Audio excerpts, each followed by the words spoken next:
মই এলিজাবেথৰ বিৰুদ্ধে SIT গঠন কৰিব খোজা নাই আমি জানিবৰ কাৰণে যদি এনে টুইটাৰত কৈ থাকিলেতো খবৰবিলাক গম নাপাম এটা কিমানবাৰ পাকিস্তানত গৈছে পাছপোৰ্টখন খুজি আনিলেহে গম পাম পাছপোৰ্টখনটো মই খুজিব নোৱাৰো থানাৰ পৰাহে খুজিব লাগিব গতিকে ইয়াৰ এটা প্ৰক্ৰিয়া আছে আমি ৩-৪ দিন প্ৰথম অৱস্থাত এটো এটা পলিটিক্যাল ডিবেট আছিল কিন্তু এতিয়া বিষয়টো ঘনঘোৰ এটা অৱস্থাত গুছি গৈছে কাৰণ তৰুণ গগৈ বোৱাৰী এগৰাকী বিয়াৰ পিছত পাকিস্তানত যাব হেতুটো কোনো অসমত কল্পনা কৰিব নোৱাৰা কথা এটা বিয়াৰ আগত পাকিস্তানত যোৱাটো বাৰু মানি ললো বিয়াৰ পিছতো পাকিস্তানত গৈছে এটা তেনেকুৱা ইনফৰমেশনও আহিছে এটা তাৰ কাৰণে কি কৰিব লাগিব তেওঁৰ পৰা পাছপোৰ্ট ভিসাখন মাতি আনিব লাগিব পাছপোৰ্ট ভিসাটো মুখ্যমন্ত্ৰীয়ে কলে তেওঁ নিদিব তাৰ কাৰণে তেওঁলোকে নটিচ পঠাব লাগিব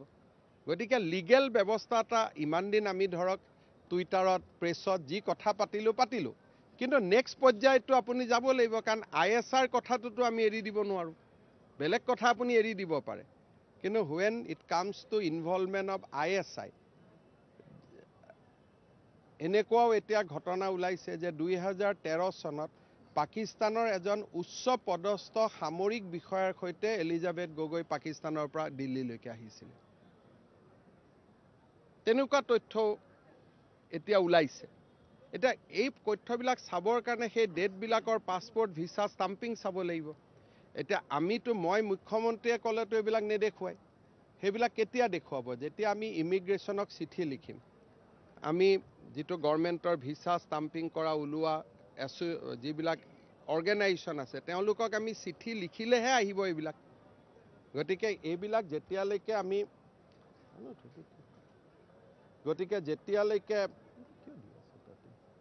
যেতিয়ালৈকে এই চিঠি পত্ৰবিলাক আমি সংগ্ৰহ কৰিব নোৱাৰো অফিচিয়ালি আপোনালোককতো মই কৈ থাকিলে আজি দুখন ফটো লগাই এখন ফটো বেলেগ এখন ফটো বেলেগ কিছুমান মানুহ এক্টিভ হৈছে দুইখন ফটোৱে পাকিস্তানৰে এটা এমবেসিৰ দুটা ৰুমতো হ'ব পাৰে এটা মানুহৰ এই যে এটা সহানুভূতি দেখুৱা এটা চক্ৰ আছে MP জনেতো কোৱা নাই মই যোৱা নাই বুলি তেওঁ কৈছে মই গৈছো এটা মানুহ আমাৰ মানুহ 2-4 জনে বেছি সমৰ্থন দেখুৱাবৰ কাৰণে এখন ফটোটোৰ মাজত ডিফাৰেন্স কি আছে এটা শব্দ লেকচাৰ সিৰিজ বুলি এখনত শব্দটো আছে এখনত নাই কিন্তু এমবেসিত যোৱাটো তাত কোনো ডিনাই কৰা নাই গতিকে এই যে সহানুভূতিশীল চক্ৰটো আছে তেওঁলোককো আমিতো কাগজ পত্ৰ দি বুজাব লাগিব ন যে সক এখন ভিসাৰ কপি এখন পাছপোৰ্টৰ কপি এটো ষ্টাম্প হয় সেই খবৰখিনি লিগেলি আনিবৰ কাৰণে এতিয়া আমি কেছ এটা যদি ৰেজিষ্টাৰ নকৰো আমি লিগেলি আনিব নোৱাৰো সেইকাৰণে কালি গোটেই বিষয়টো কেবিনেটত সিৰিয়াসলি আমি আলোচনা কৰিম ISI ৰ কেনেকৈ একেলগে থাকিব বা এটোতো বহুত ডেঞ্জাৰ কথা ISI গৌৰৱ গগৈ ডাঙৰীয়া যথেষ্ট শিক্ষিত ব্যক্তি এজন পাকিস্তান আৰু ভাৰত একেলগে শুব পাৰে নেকি থাকিব পাৰে নেকি খাব পাৰে নেকি ISI হল পাকিস্তান ৰ হল ইন্ডিয়া দুই গৰাকী কেনেকৈ একেলগে থাকিব এটো it is a very dangerous thought husband যদি ৰ হয় ওয়াইফ ISI হলে এটা ৰয়েও তেওঁৰ চাকৰি খেদিব ISI তেওঁৰ চাকৰি খেদিব এটো these are very dangerous thought হেইটো পোৱাৰ পিছতে মই বেছি সোমাই গলো এজন যেতিয়া মানুহে ক'ব পাৰে যে মোৰ ওয়াইফ ISI মই ৰ তেতিয়া এইটোতো বহুত ডাঙৰ ঘটনা হৈ গল নহয় সেই ষ্টেটমেন্টৰ কাৰণেহে আমি ইমান সোমালো নহলে হয়তো 2 দিন সামাজিক মাধ্যমত কথা বতৰা পাতি বিষয়টো এৰি দিলোহেতেন কিন্তু যেতিয়া মই দেখিলো যে হোৱাট ইজ দিস মেন্টালিটি আৰু প্ৰেছত কৈছে গৌৰৱেৰে কৈছে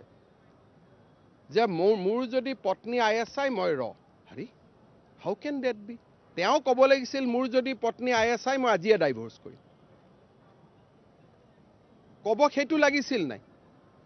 আজি যদি আমাৰ কোনোবাৰ পত্নী বা ভাই যদি ISI এজেন্ট ওলাই এদিনতে আমি স্টেটমেন্ট দিম নে নাই যাৰ লগত মোৰ কোনো সম্পৰ্ক নাই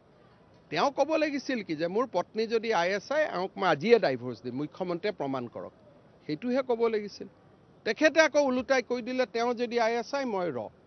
ISI আৰু ৰটো এখন ঘৰত থাকিব নোৱাৰে these are very dangerous thought জাতিৰ কাৰণে সমাজৰ কাৰণে বিপদজনক তাৰ উপৰি যিবিলাক কুৱেশ্যন ওলাই আছে নিউক্লিয়াৰ ডিফেন্স সেইবিলাক পাকিস্তানৰ পৰা আহি আছে নেকি স্ক্ৰিপ্টবিলাক হোৱাটছআপ চাব লাগিব ফোন চাব লাগিব কিমান ফ্ৰিকুৱেণ্টলি পাকিস্তানৰ লগত টেলিফোনিক কল হয়, এই গোটেইবিলাক until and unless we register a police case আমি এইবিলাক চাব নোৱাৰিম। আৰু মোৰোতো এটা লিমিট আছে, মই কিমান ৰিচাৰ্চ কৰিম। সেইকাৰণে যেতিয়া পুলিচে এইটোক টেক অভাৰ কৰিব তেতিয়া সি বেছি দূৰত যাব পাৰিব। গতিকে অহাকালি কেবিনেটে ইয়াৰ ওপৰত এটা সিদ্ধান্ত ল'ব। I think there are many more information now, but as a chief minister until unless it is inquired by a law enforcement agency, I should not pass comment which I am not convinced of. Until and unless I know some detail, I will not comment. But as and when I am getting something, I am posting in my social media.